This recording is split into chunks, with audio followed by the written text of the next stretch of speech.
মুখোমুখি Brazil Scotland.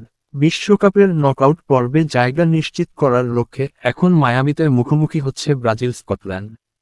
Carlo আনচেলত্তির ব্রাজিলের পরের পর্বে ওঠা প্রায় নিশ্চিত।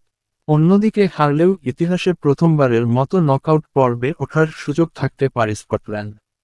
গ্রুপ সি বাকি দুই দলের মধ্যে হাইতি এরই মধ্যে টুর্নামেন্ট থেকে বিদায় নিয়েছে। আর 4 পয়েন্ট নিয়ে শক্ত অবস্থানে রয়েছে মরক্কো, যাদের পয়েন্টও ব্রাজিলের সমান 4। ম্যাচের 7 মিনিটে তরুণ winger Rayan Scotland centre back Scott ম্যাকেনাকে চাপে ফেলেন। এমন পরিস্থিতিতে বল দূরে ক্লিয়ার করাই ছিল সবচেয়ে নিরাপদ সিদ্ধান্ত।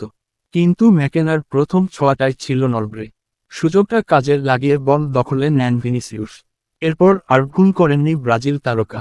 গোলরক্ষক অ্যাঙ্গাস গানকে কাটিয়ে ঠান্ডা মাথায় বল চালে পাঠান তিনি। এটি চলতি বিশ্বকাপে ভিনিসিউসের তৃতীয় গোল।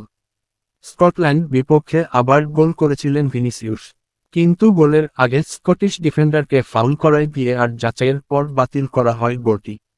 গোল বাতিল ভিনিসিউসের।